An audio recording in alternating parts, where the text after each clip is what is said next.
Okay, welcome to another episode of the Break It Down for Brackens podcast.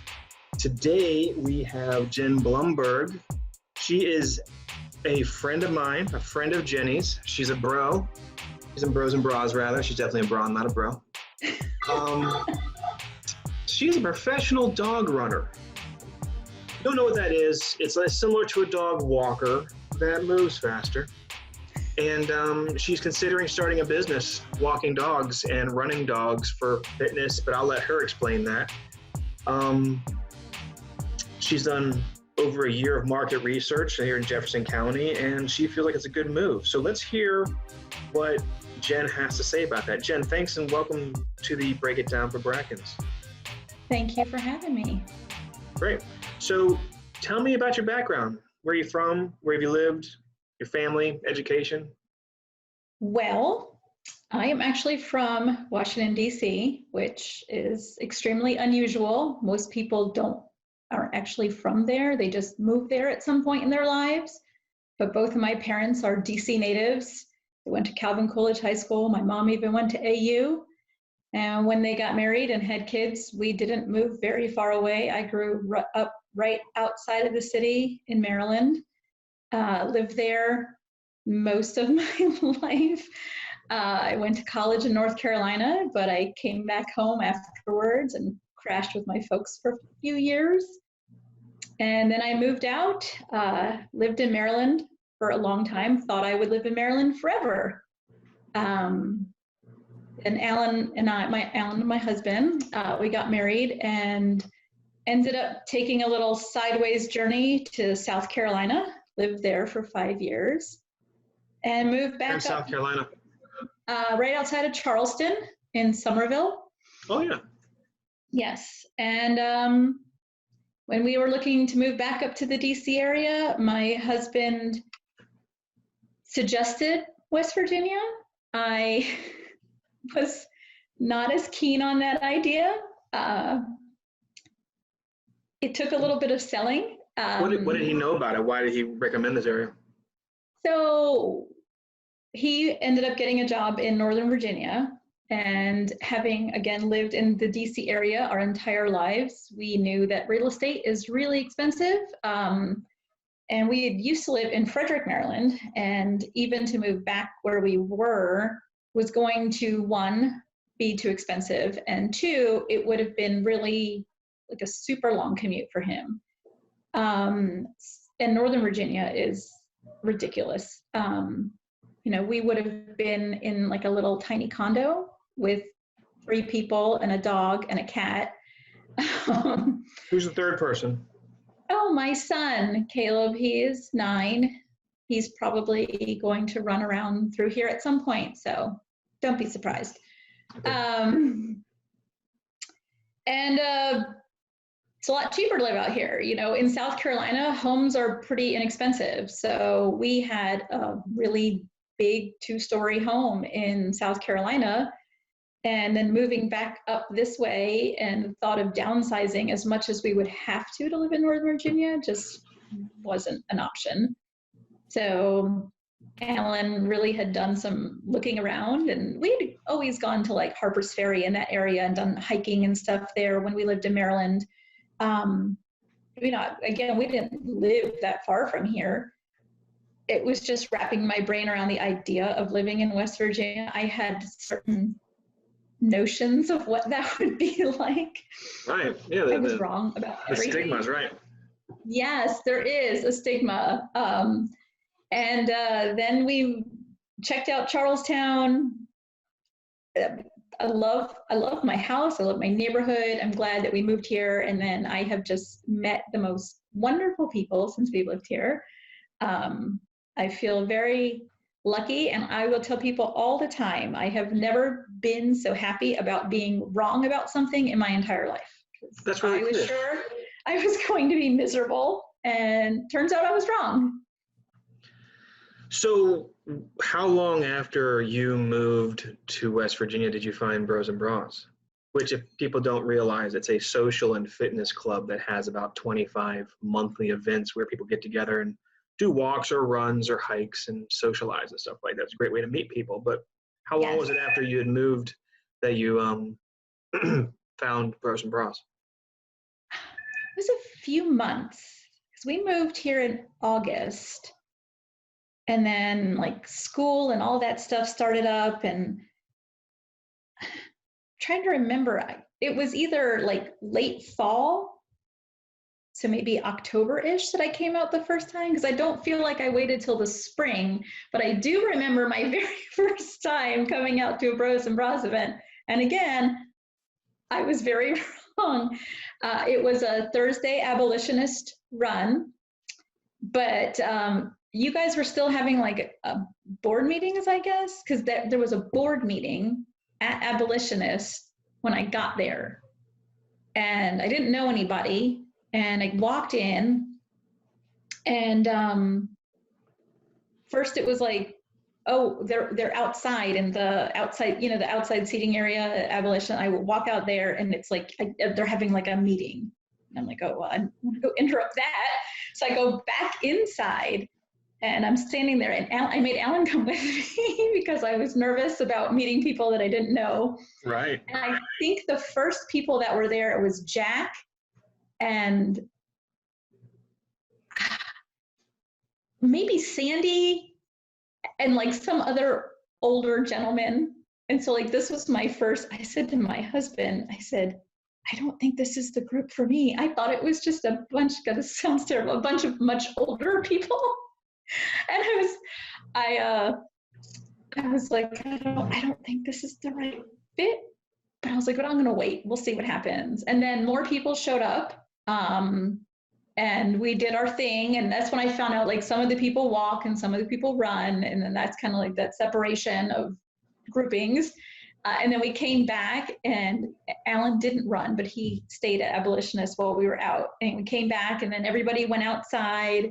We hung out, and we had pizza, and we just had a great time. I met the Thompsons that night, Vicky and Patrick, and like they ended up sitting with us. Turns out Patrick grew up like in the next town over from me. So that's cool. Yeah, it was really funny. And so we just ended up chatting, and it was like a great time. And then it was like, okay, well, when's the next event? And kind of Well, how did you find out about us initially? I'm gonna assume it was Facebook. I don't really remember, but I think it was Facebook. I think I probably If we were still having board meetings, that was quite a while ago. Well, we've lived here for 2.5 years. So wow, that's not that long ago. No. All right. Well, so what else happened since you joined the group? What else? What other experiences did you have that were not what you thought they would be?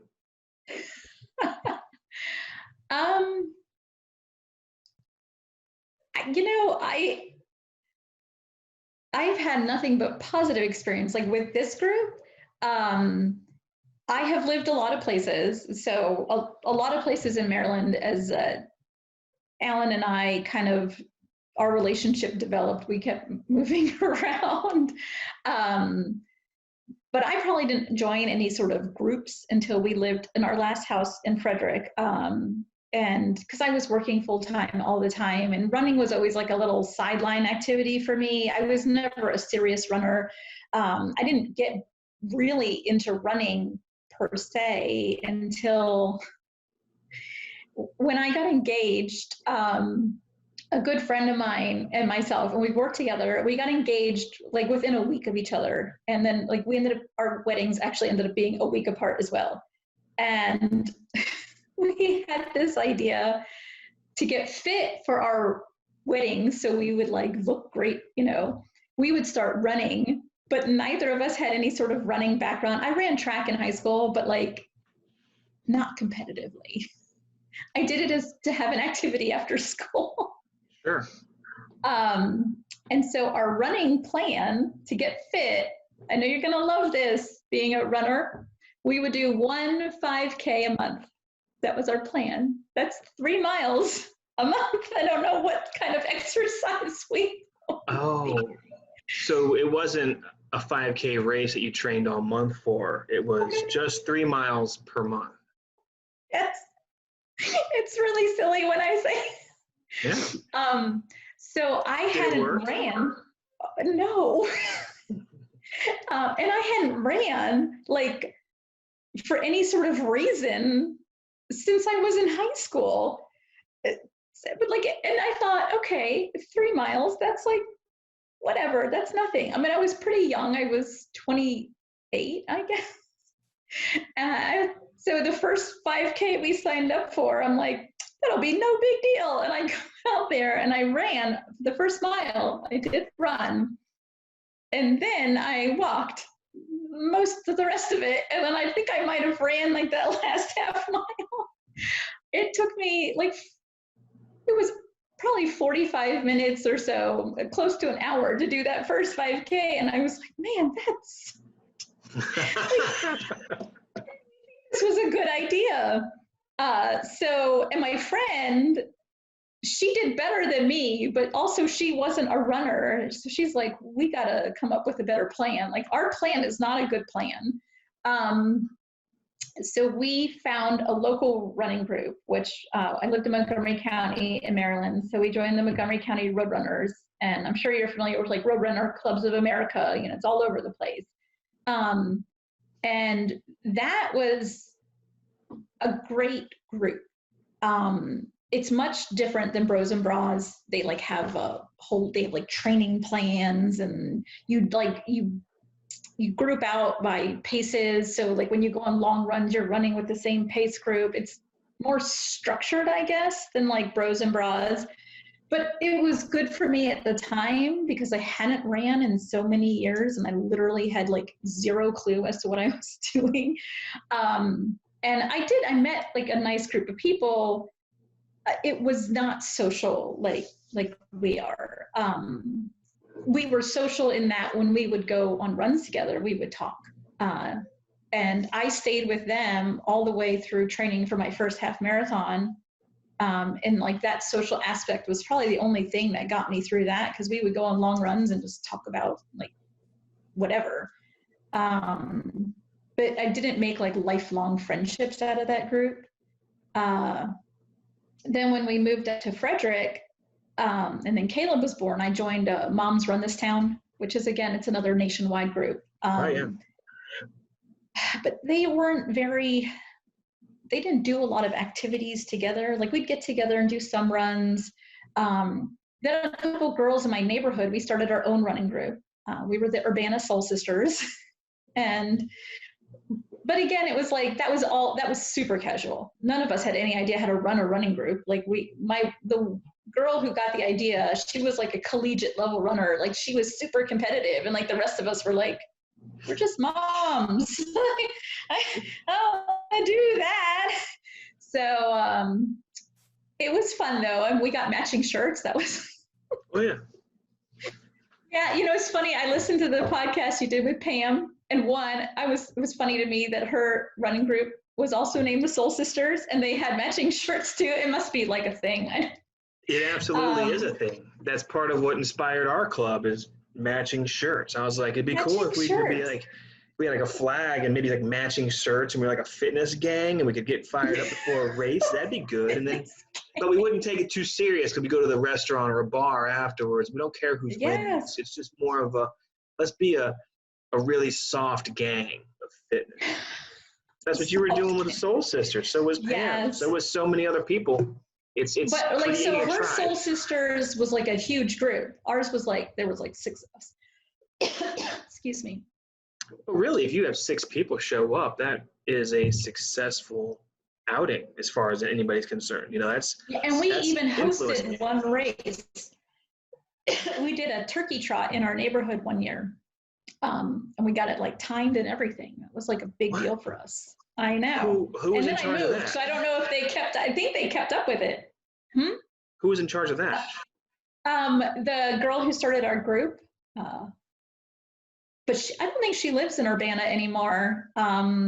It's funny because we started a Facebook page, and every once in a while somebody will randomly post on there, and I guess I still belong to it because I'll get a notification. So I don't know if they're still doing stuff together.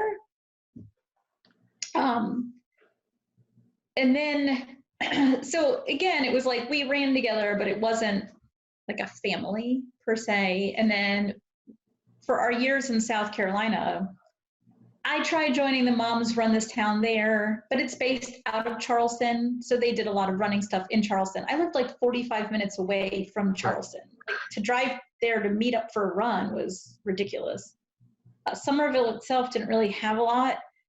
Sometimes they would meet like in other towns closer to me, and I would go to a couple of those things, but I didn't have a relationship with any of those people.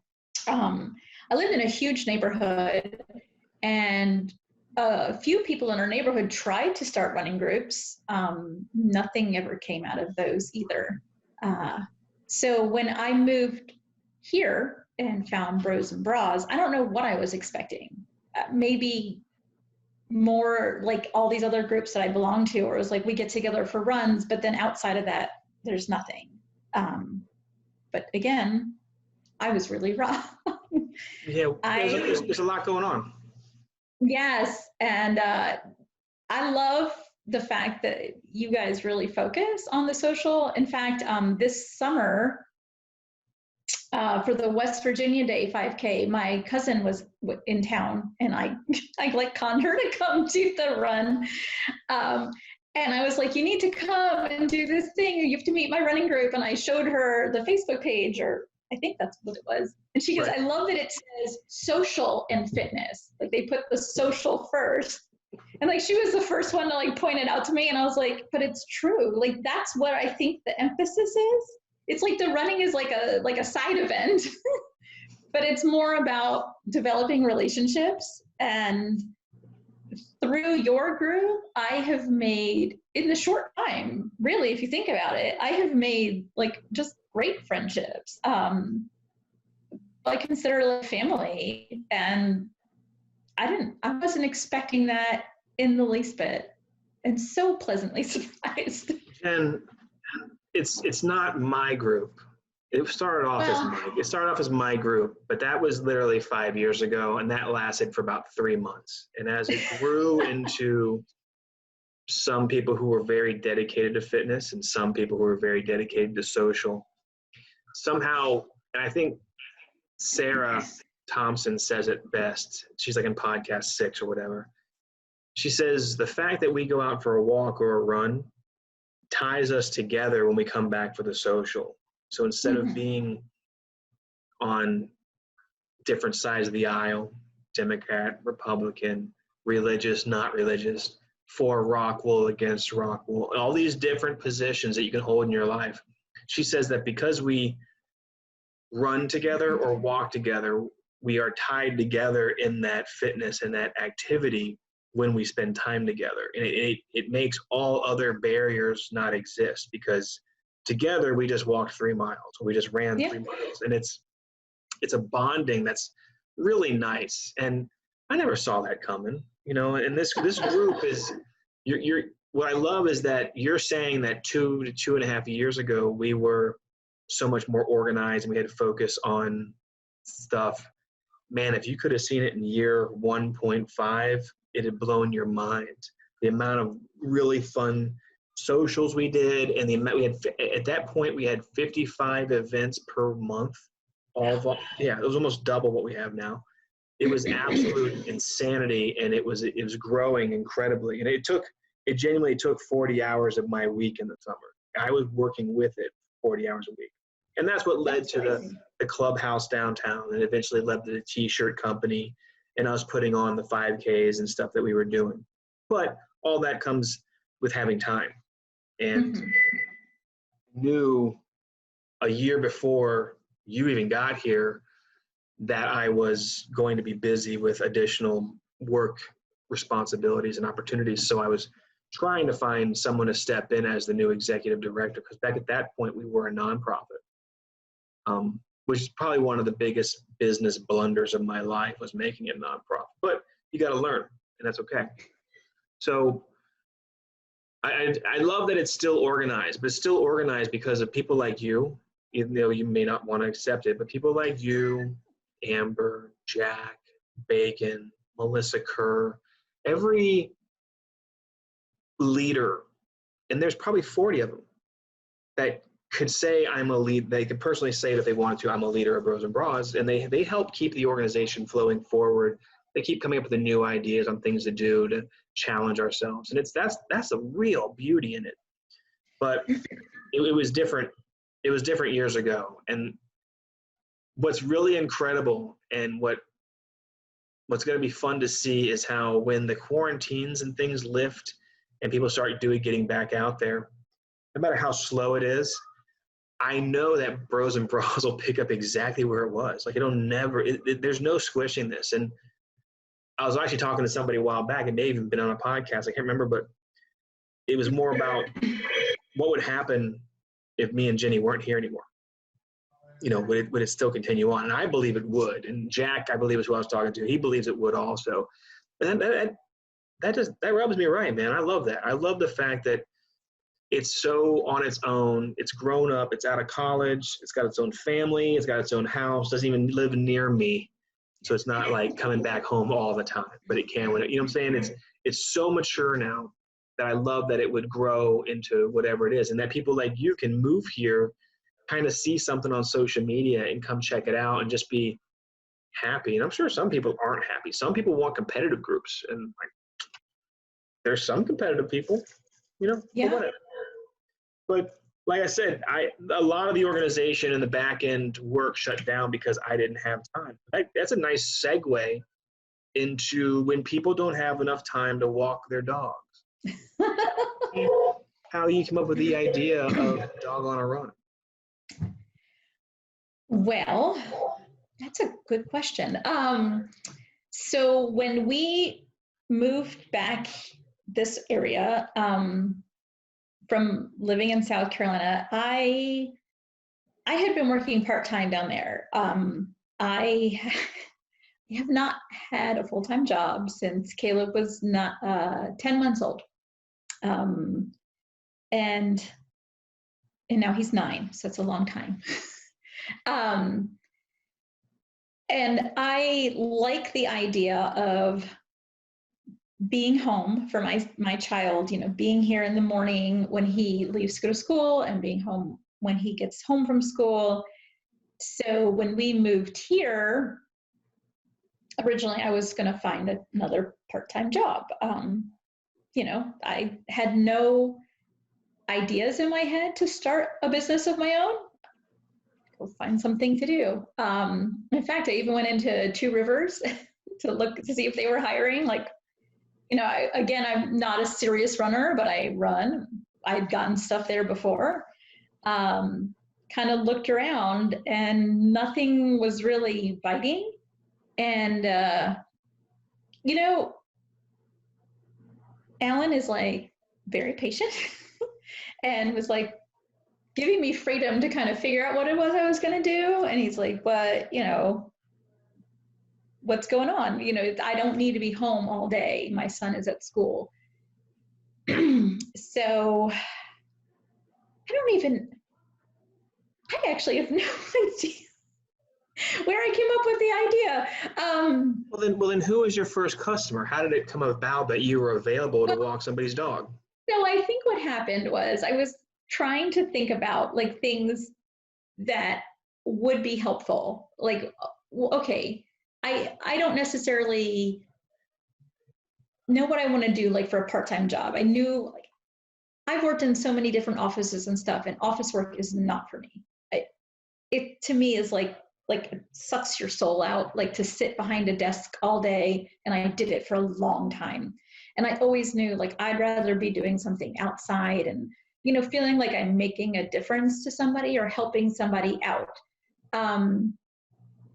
And so I guess in all of the years of working and everything, like we've always had dogs and we've had people had to come in and take care of our dogs for us before. And so I think that maybe I probably read something or saw something, and I probably just said to Alan in like a side note, like, what do you think if I walk dogs? And Alan, in his usual way, was probably like, sure, if you can make that work, give it a go. So I'm like, well, okay, I don't want to just do dog walking. I looked it up, you know, there are plenty of dog walkers in this area. I think you need something that sets you apart, makes you a little different. And again, I hadn't been doing any serious running, but I'm like, what if you ran with the dogs? Like my dog, although he's 14 now and he's not much of a runner, when he was younger, he's an amazing runner. And I used to take him running. I thought, other people must have dogs that like to run. I don't see that as something that people are advertising, like dog running. I did look it up. There are people who do offer that service. So it wasn't necessarily a novel idea. And I went on to, our neighborhood doesn't have a Facebook page. We use an app called Nextdoor. And I just threw something up on Nextdoor, like, if anybody needs any help with dogs, I'll take them for a run, I'll take them for a walk. I don't know, I wrote like a little blurb and stuck it up there and kind of just, well, I'll let that go for a little bit. And if nothing hits, I'll go find a part-time job and I'll go do whatever. And one of my neighbors contacted me pretty shortly after I put that ad. She is an older woman and her daughter was living with them, and her daughter has a big dog and he has a lot of energy, and her and her husband can't take the dog on midday walks. They have a fenced yard that let him out. She's like, he really needs more than that. You know, would you like to come by and meet him? And I was like, okay, sure. So I go by, meet the dog, and meet the people. They're still clients of mine right now. They're very, whenever they just need help is when I take care of them. But with her daughter's dog, it was like he needed a run, 3 times a week. And I was like, okay. And she's like, well, what do you charge? And I had no idea. I was gonna ask you that next. So I like to start businesses, and I like to daydream about starting businesses. So this is right up my alley. And I had never started a business, so I had no idea what I was doing. I know. I wish I had known. I would have contacted you. Well, who knows if I'm doing it right? But a little more background about me and Jen is that she was around before I even launched the first episode of this podcast, and she was supposed to be on like episode 4, but just due to life and schedules and how I was learning what I was doing and her availability, it hasn't happened till episode 45, just so you know. But I've gotten to listen to how she was developing her market research. And one of the questions I had back then was, how do you determine pricing, and how do you determine schedule, and how do you know when it's time to set it up as a real business? So we've kind of gone over this, and I would love to hear what different knowledge you might have now than you had back in maybe January, whenever it was. But how do you determine your pricing? You don't have to tell me the prices because those will change over time, but did you just say, okay, well, it takes me this long and it's this far away? How did you do it? Well, I started kind of first thing I did, I think, was I went on to, there's a site called rover.com. I don't know if you've heard of it. I'm sure you've seen ads for like care.com, where you can go and you can get like maids and people like to look after your kids. Rover is like the same, but for dog services or pet services, I should say, dog, cat, whatever. And I kind of did some research on there to see what other people were charging. And then I kind of just was like, this seems to be the going rate, and that's what I'm going to do. And then when I got that first message from my neighbor and she asked how much I charged, I kind of was like, let me get back to you. And then I messaged her, this price that I had come up with. And I said, I was so nervous. I'm like, oh my God, what if that's too much money? I have no idea. And she was like, oh no, that sounds great. And it was like, okay, I have like my first one. But interestingly, again, because I don't really know what I'm doing, and I think every day is like a learning experience, but I'm pretty sure that's probably how it is with any business that you run. You just learn something all the time. I actually raised my rates this past year, and that was like extremely nerve-wracking. And I sent out a message to all of my clients. I wrote this letter, and well, since you raised your rate, what was your original rate? Just to give some context. $15 for 30 minutes. And everything I do is in 30-minute increments. So I'll take your dog for a 30-minute walk or a 30-minute run. And then, if I haven't had anybody ask for like an hour, but if they wanted an hour, it would probably just be double or. Sure. So from one business owner to a budding business owner, that's great. It really is. So you started off kind of doing a customer search. Hey, at first you did the spitballing with the husband, saying, "Hey, husband, maybe I'll walk a dog," and he's probably like, "What? Okay, take a shot at it, right?" So then, pretty much. So then you kind of like, and this is whether you know it or not, this is the entrepreneurial spirit. You're like, well, let me do a little bit of research and figure out, does anybody want to buy this? And by using a sample size like your neighborhood, which is really about 60 houses, right? It's not a huge neighborhood. Mm-hmm. You're able to get 1 to 2 customers out of the gate, right? Like that was good. So then you have to do your price research, which is looking at what the competitors are charging nationwide or regionally or whatever, which was genius. Instead of just kind of winging it, you just kind of said, I'll be close to their price, right? Mm-hmm.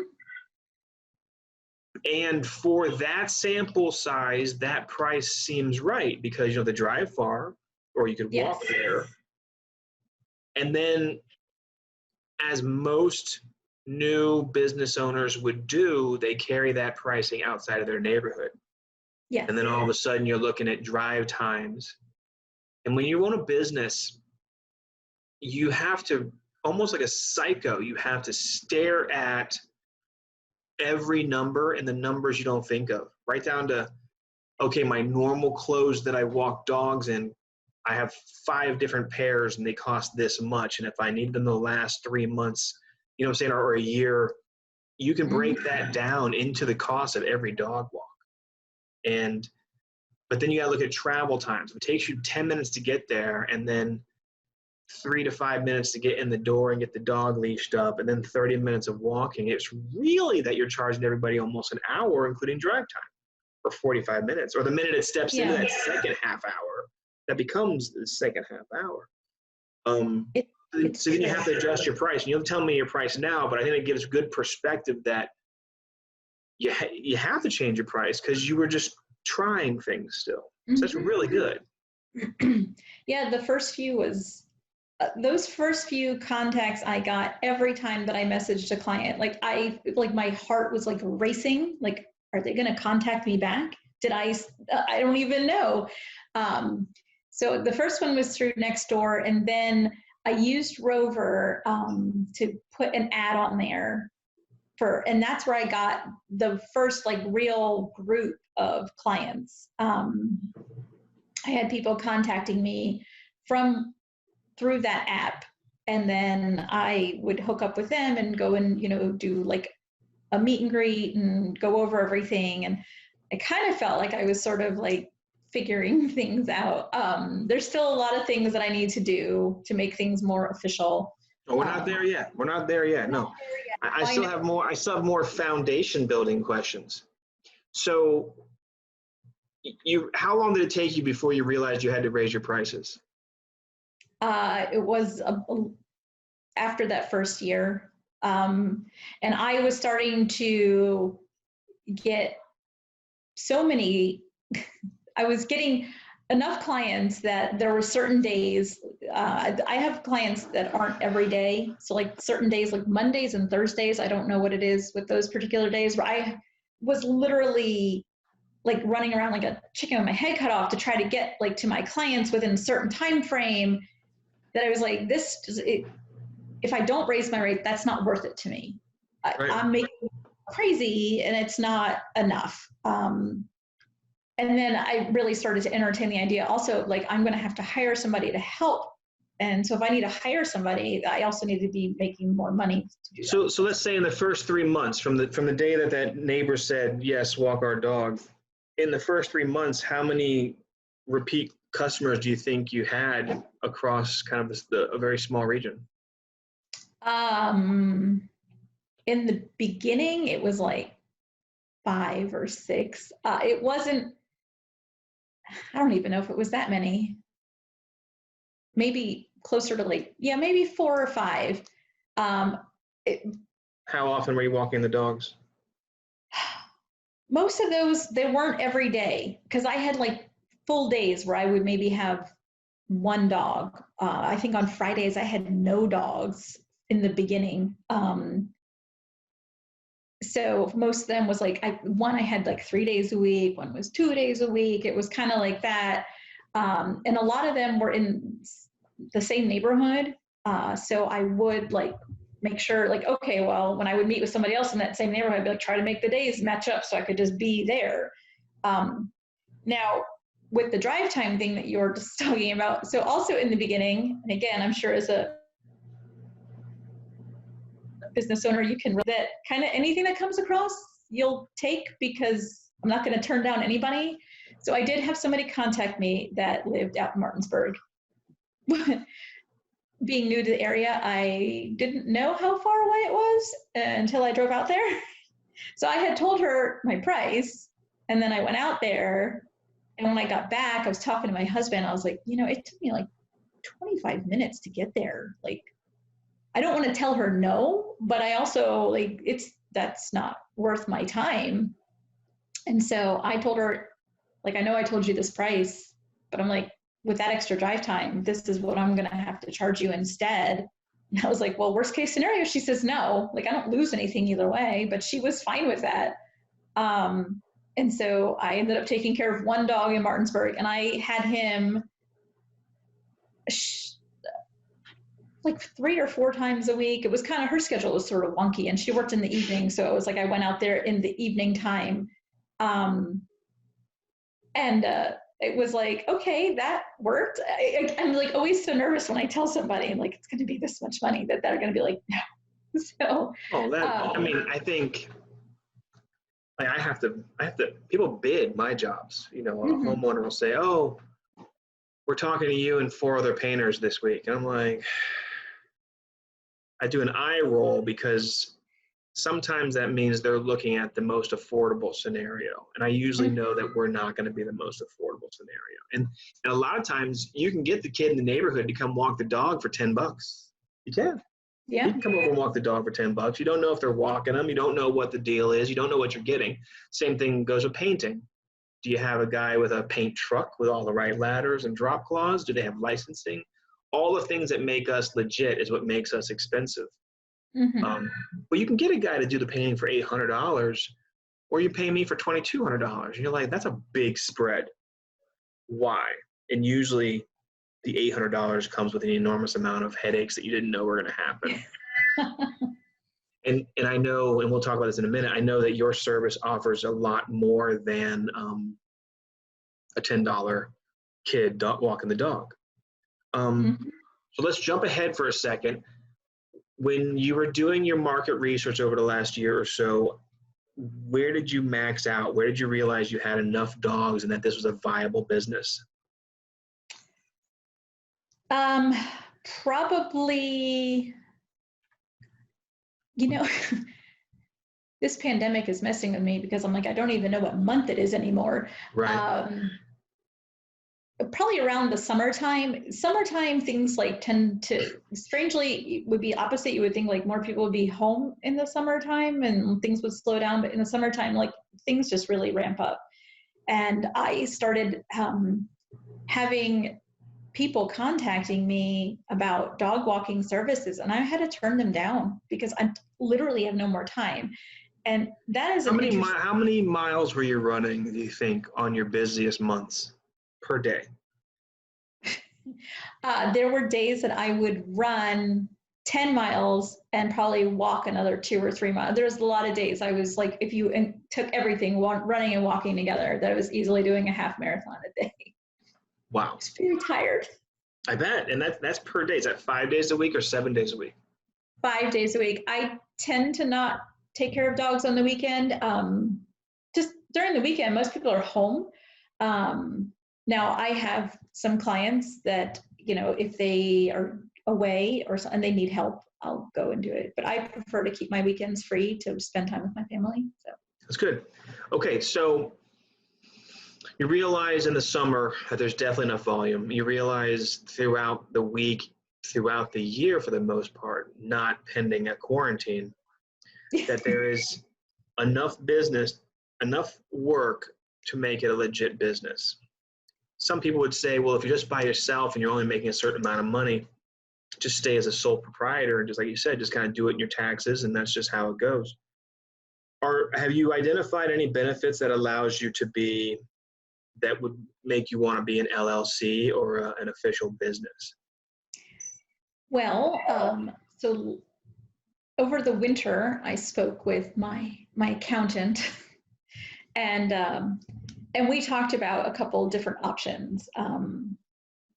And I think what we had come upon was doing an LLC. I forgot. I have it written down. I did take notes. I don't have much of a head for business, but I do pay attention as to do an LLC over a sole proprietorship. And I think it really came down to just the goal of growing the business. I mean, that is my goal. I would love for this to just get bigger. I would love to be able to take it other places. I mean, there's no reason not to, so. That's really good. I think when you hit LLC, you're able to file expenses under that business structure. So you can write off clothing that you work in. If you get a specialized vehicle just for dog walking, you can write that off.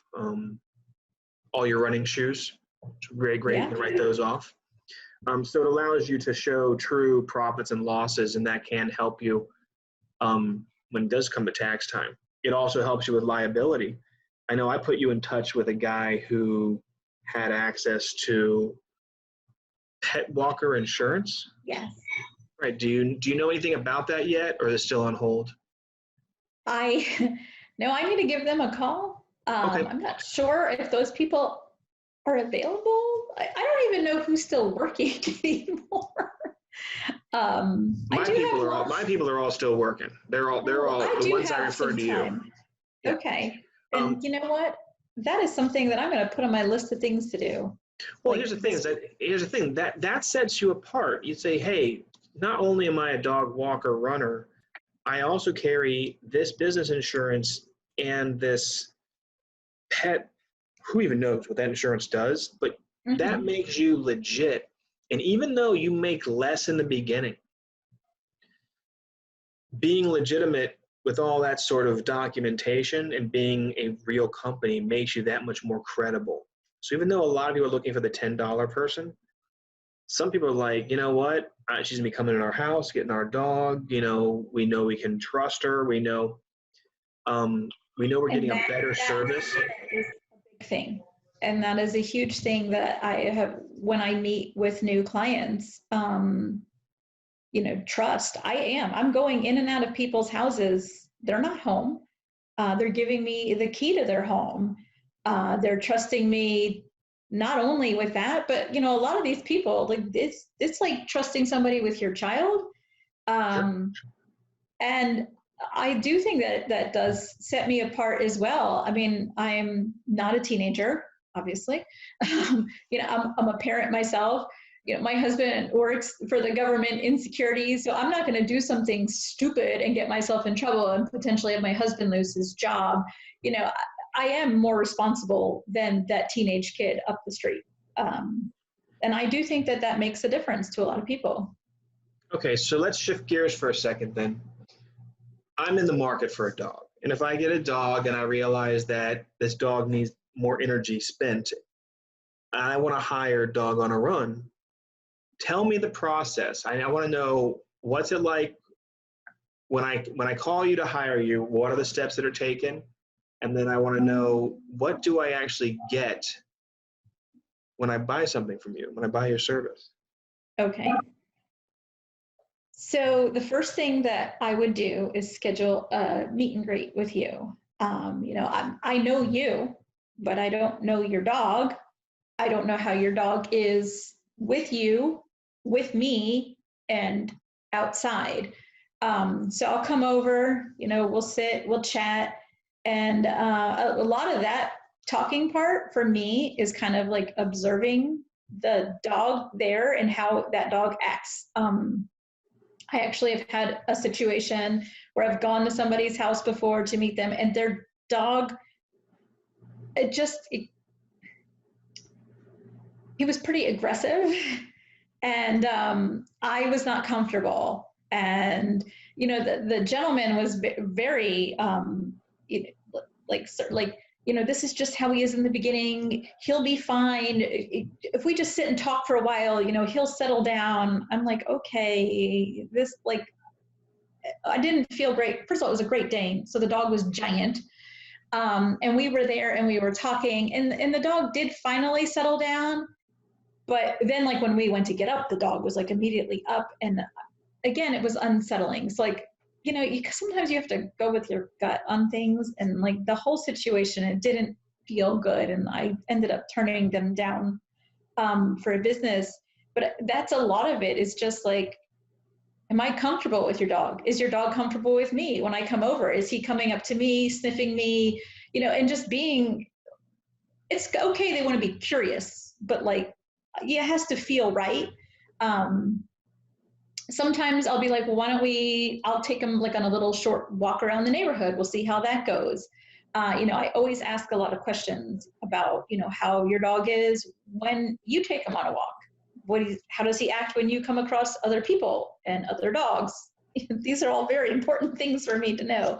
And we just it's really just a time for me to not only interact with you, but really that dog and see what it's going to be like. I tell my clients a lot, how your dog is with you is not the way your dog is going to be with me. I'm not its owner. It's even if you're walking your dog and you come across people and dogs, and however your dog reacts is not going to be the same way that it is with me.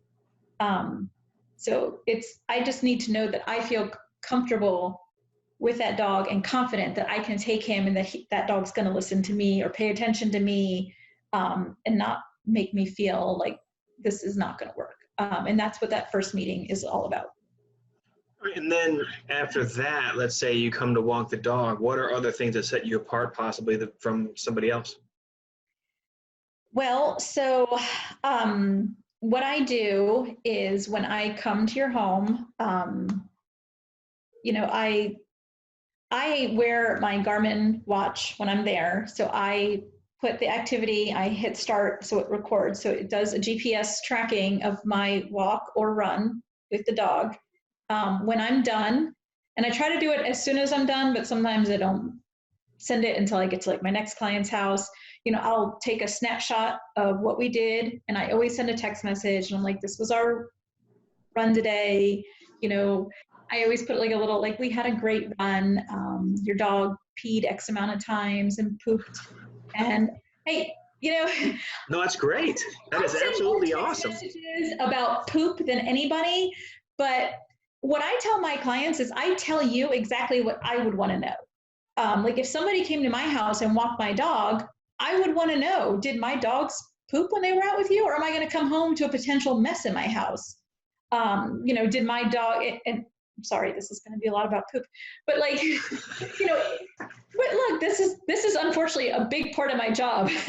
Also, if I was walking your dog and your dog had diarrhea, you would want to know that, because that means that potentially when you come home, you're coming home to a mess, or if I came into your house and there was a mess on the floor, I let them know that. I also, and this is probably, I don't know, me going a little above and beyond, but if I do come to your house and there is a mess, I always do my best to clean it up, because I wouldn't want to come home to that if it was already there.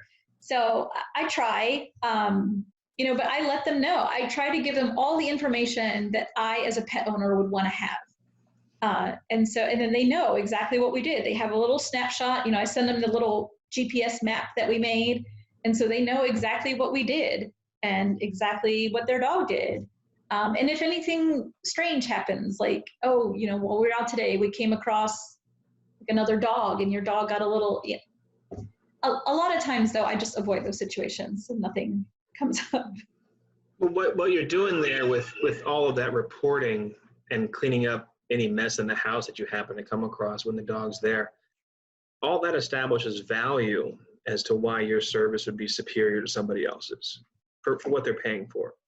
Yeah, I have some clients that just love that. I have one client, her dog has gotten a lot better, but when she got her dog, she was puppy, and she generally, I would come to her house, I could guarantee that when I got to her house, that dog had destroyed something. She had gotten into the trash, there was trash everywhere, she had ripped up a toy, there was toy stuffing everywhere, and I would just grab the broom and sweep it up and put it away, and then I would put it in the pantry and shut the door so she couldn't get to whatever it was.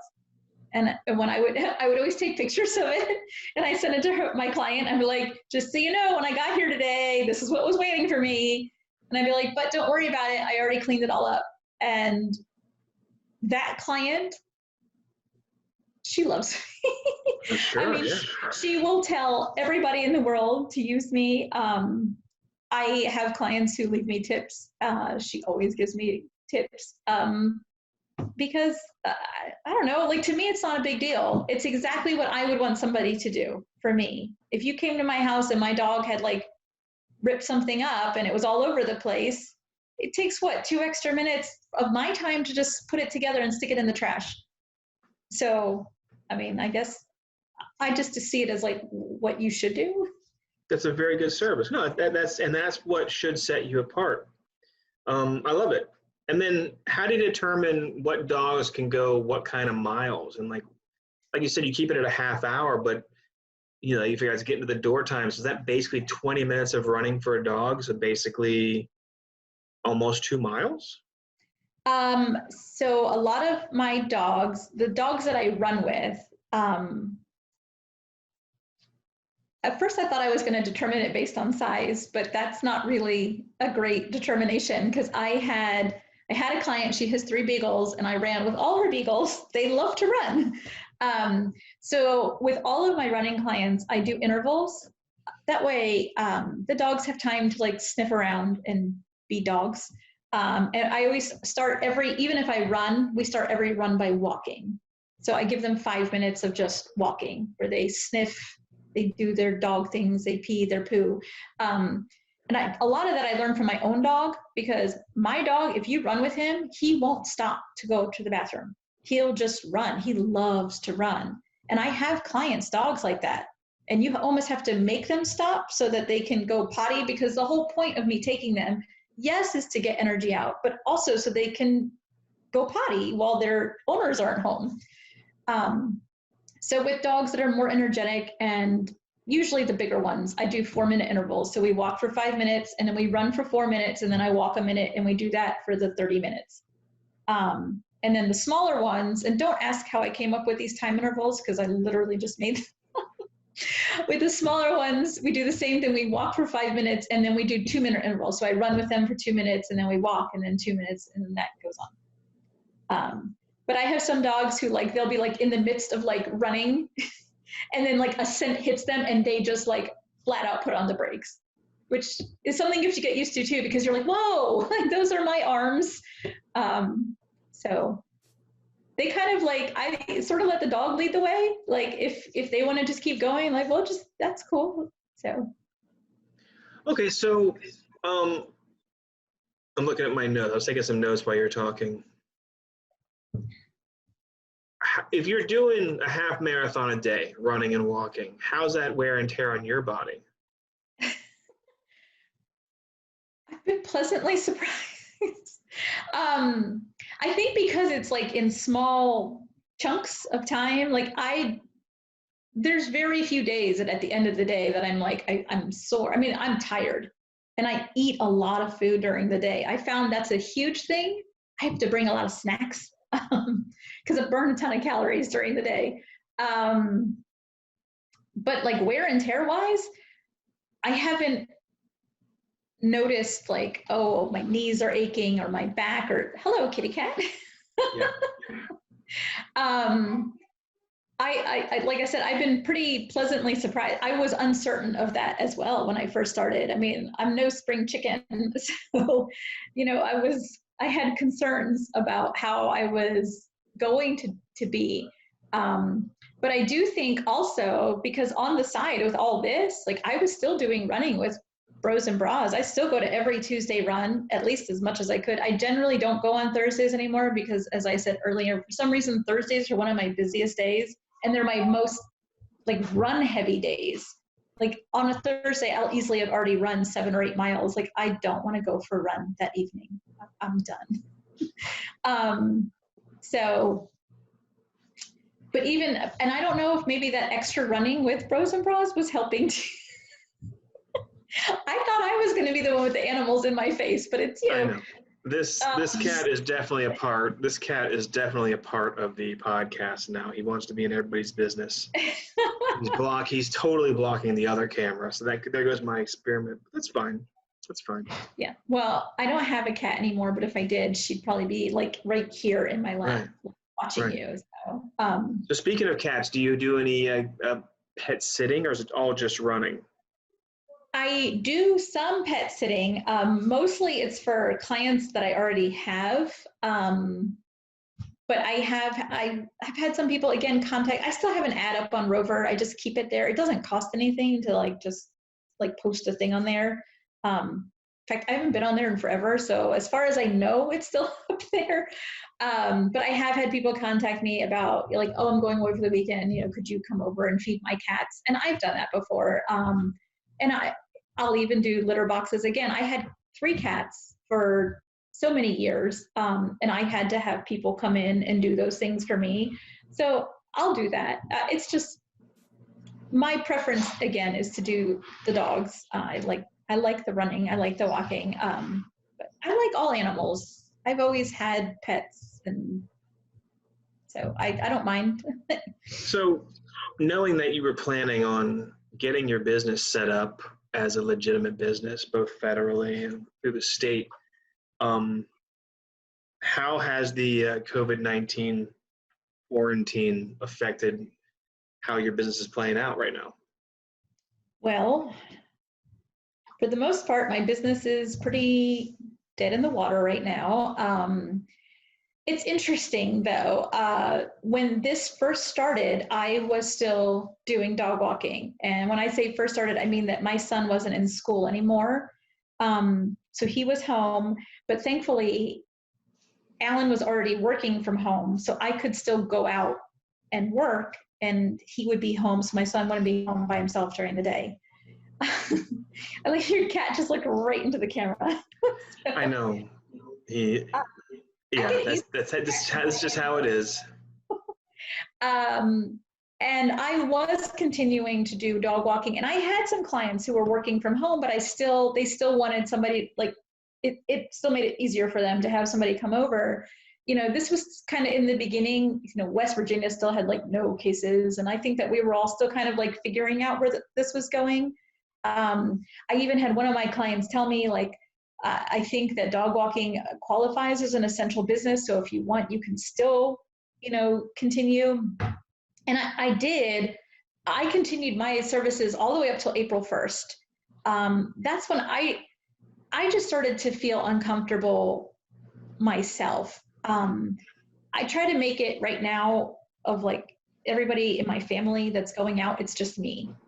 My husband has gone out a couple times. I don't take my son anywhere, we'll take him hiking or outside, but I'm not taking him to a store, but I'm going to stores.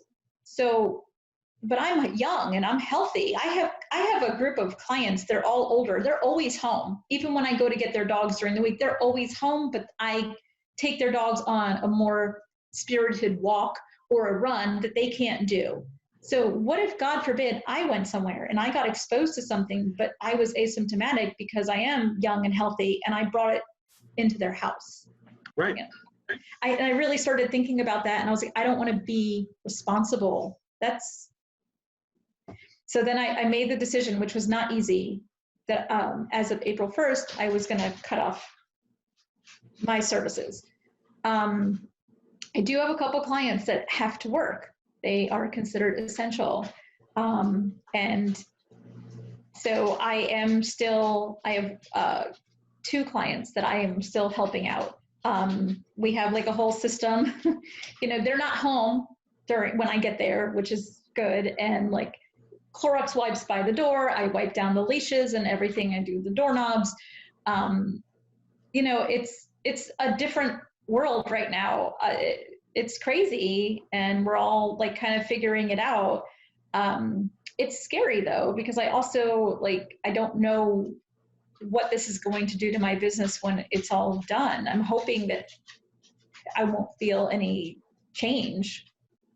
I don't really know. I get it. It's a very challenging time when you're trying to figure out how your business should be. And any business that's heavily established is going through the same thing. Will people still need my services? I know they will. I think they'll be slower to hire, or slower to say, okay, let's do it. Or it might go crazy and everybody wants stuff done immediately. I imagine you won't lose much business at all once you decide to fire things back up. I'm really hoping not.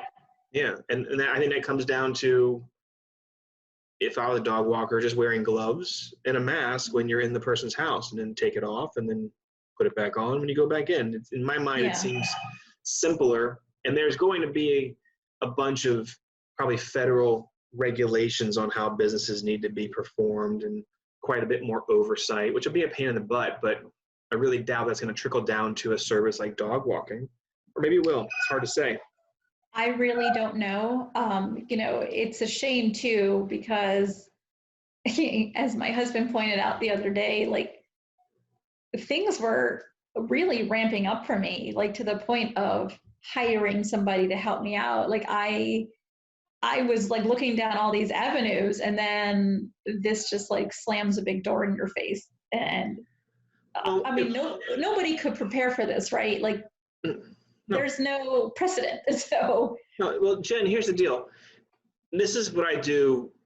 And you have a friend that you talk to for coaching when it comes to business. And I wonder what their perspective is also. But my perspective on this is one of, I'm ready to, as soon as it lifts, my company is actually ready to attack. We're ready to be extremely streamlined and efficient moving forward as the economy begins some sort of rebound or a further depression.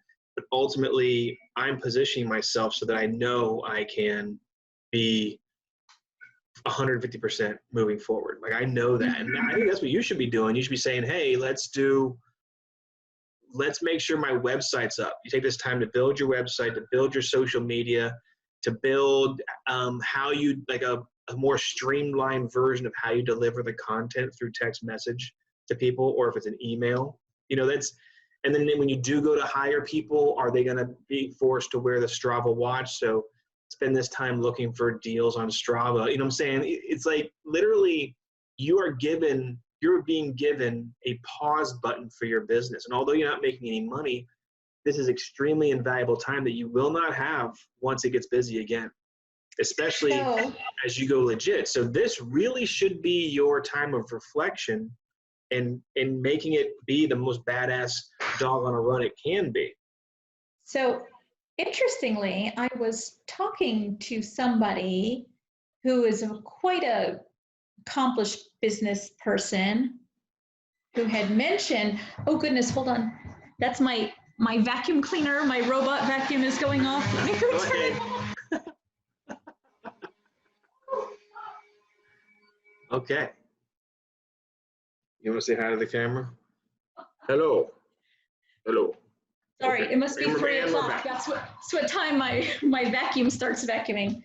Hold on, look, my other dog came in to say hi. Oh, hello. Look, Bella, you can be on TV. Anyhow, so this person had mentioned about finding other dog walking Facebook pages. I'm talking about you, Kevin. Okay. And I did actually joined a page, and that is something that they've been talking a lot about. I've actually been doing a lot of reading on there because it's interesting. now this page is not just people in America, it's people all over the world.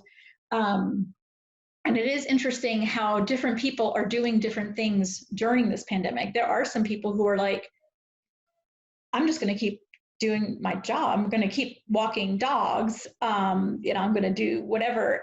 And every person has done what I think is what they feel is the best thing for themselves. Like I said, for me, I probably would have clients who would have still used my services. I just, for me, didn't feel comfortable continuing. But all those things you had mentioned was things that, because people are on there all the time saying, what are you guys doing during this? And that's a lot of it is going onto social media, improving your Facebook page. I just read one today, and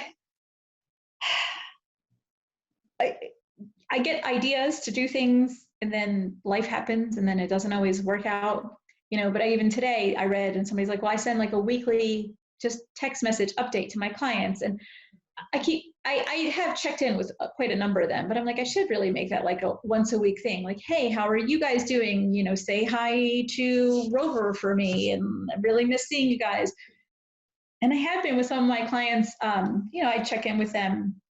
I just want to check to see how everybody is doing, but this is definitely a time that I could be using to be building all of that framework, making it stronger for when this does hopefully go away and we bounce back, right? That's the goal, and that we come back as strong as we were before. So it would be good to have a stronger base. Just some days are harder than others. Yeah, I get it. I also like the idea, if I was in your shoes, so new to like starting a business even, is to additionally reanalyze your prices. Say, okay, now I know it costs Y, because it was X, now it's Y. And I think for every client I have, it can stay Y because they were on during my market research. But now I need to develop pricing Z for how it is really moving forward. For when it comes to the fact that I have to hire an employee, or I have to hire, bookkeeping, a way to kind of measure all of the different pieces that go into the pricing. I think that would be something that would benefit you also. But I mean, it's hard to homeschool and it's hard to do all those sort of keep the family together and that sort of stuff when you're quarantined the way that we are. But I think you can come out swinging with a whole new price schedule and a whole new approach, especially with a website. Where are you going right now? My battery is dying. I had to get the cord. Just wanted to take you on a quick spin around my house because eventually you're going to come here and paint it for me. So no problem. Well, look, I mean, we're getting close to, I think, almost all the questions being answered. But I would really encourage you to be like, hey, like this, commit to putting in 24 hours over the next 2 weeks of really conceptually building what you want it to be, or what you think will be the most efficient, and then build it, sleep on it, then talk to your connections on the social media page and say, hey, what do you think about these ideas? You can build a website in a matter of 2 hours using some of these drag and drop programs. And I think you need to have a website. Yeah. It's probably a little more professional right now. I only have a Facebook page, and having a website is probably.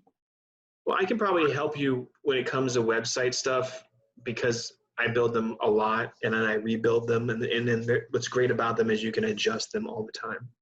Mm-hmm. So I guess your next steps are to get established federally and statewide so that you're a legitimate business. Figure out what you need to carry to be a legitimate business. Adjust your pricing a slight amount, because here's the deal: you can't ever ask for more. You can always lower your price. So if you charge somebody $40 and you realize it's way easier than you planned, you can charge them $35. Or hey, prepay for 3 months straight and I can give you a 10% discount. You can't pull that off unless you have a high enough price. Yes, and again, that page that I found, this dog walker page, there are people that they do where you like prepay like X amount of, like for a month's worth of services, and I guess you get a discount. Like I would have never thought of doing something like that. So yeah, I think it's easier to offer discounts. For example, I have to adjust all my pricing because we offer credit card purchases now. So I have to adjust that 2.1 to 2.9% interest, or not interest, but fee. The fees, yeah. $1,000 job, that could be It's a lot of money. a lot of money. So it's like, and that's just to take a payment. That doesn't make any sense to me. So if it breaks down to just dog walking prices, even it still adds up to being a lot of money. So you got to take that into account and say this much. Eventually you're going to need bookkeeping software. That's going to cost you between $50 and $75 a month. You figure you do 75 dog walks in a month, that's $1 off of every, just to have bookkeeping software. You know, this things like that. When you start to look at all your expenses, you realize that you have to be more expensive, and it's easier to realize that early than it is later. But right now you've got, this is your college time. This is the time to be literally grinding and figuring it out, what you've got to do. Because once you get busy again, you are going to lose 900% of the time you have now. That's like true. You'll have literally nothing, no time to do it. So as someone starting a business, this is beautiful and a great opportunity for you, I think. So it's a nice way to put a positive spin on what's going on right now. Oh yeah. Yeah. The companies that will survive will be the ones that are able to hunker down and rebuild and attack as soon as restrictions are lifted. So no website yet, but on Facebook you can be found at Doggone-A-Run, which is DOGONE-A-Run, and I'll put that in the show notes. You can also text Jen at 240-447-1757. And you probably don't need dog walking right now, but when it's coming up, get a hold of you or pre-book you, because I imagine that's another thing to determine. How many actual available slots do you have inside of a zone? And then write it down and say, that's it. I can't take every job. Another move I like is, okay, I have these 20 prime time slots. I fill these at full price, and then you have secondary time slots that are slightly more affordable. And then you have the third time slots that are a little more affordable. And that way your prime hours that you know are the most difficult for you but most beneficial for others, you are truly being compensated at an appropriate rate for. But again, I can talk about this crap all day. So is there anything we missed? Anything else you want to share? I don't think so. Just hope everybody's out there staying healthy, staying safe. Well, cool. This too will pass, right? Absolutely. Well, Jen, thanks for being on. Jen with Doggone-A-Run. I look forward to seeing where this goes. And hopefully in about 6 to 8 months, we can have an update podcast to hear how the business has shifted and what you've learned, because that's one of the things I want to have on this podcast is lessons that other business owners have learned. And I encourage you to listen to these podcasts as well as other business podcasts, so you can just hear what others are going through and realize, A, that you're not alone, and B, you'll hear like, I had no idea I should approach something like that, So, Okay, well, if that's it, thank you so much for being on. Sure, thanks for having me. I'll see you later. This podcast is brought to you by City National Bank in Ransom, West Virginia. I am Melissa Knott and manage both of our Jefferson County locations. Our Charlestown location is located on George Street in Charlestown, and the Ransom location is located in the Potomac Marketplace Shopping Center. City National Bank is a full-service community bank that provides an array of financial services.